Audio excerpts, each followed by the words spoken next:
मोहब्बती दिल से हो गई बा मोहब्बती दिल से बनल चाही तोहरे हम बुझल फील के बनल चाही तोहरे हम बुझल फील के हो गई मोहब्बत दिल से हो गई मोहब्बत दिल से।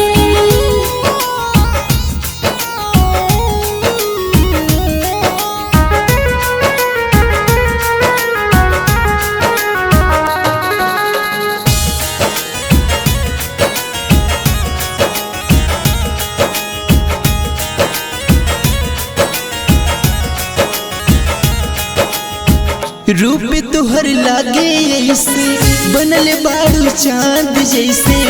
एक पीस बाड़ू तुम्हें धान हो फूल जैसे खिलते रहा समय पर मिलते रहा रखला तू जान हमर मान हो। थैंक यू सोना जी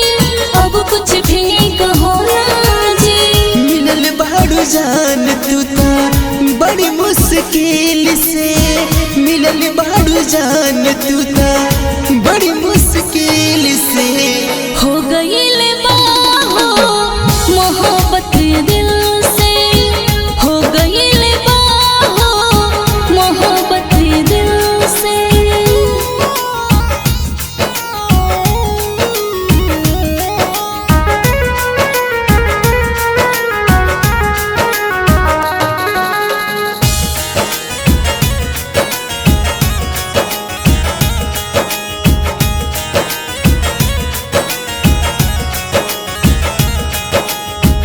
बड़ खूबसूरत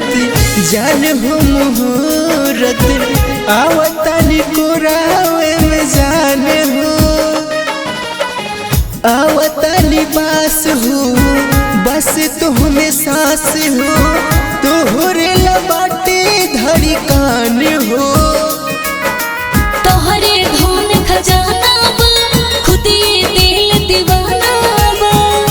बन जा तू जान जान आनंद से मिल के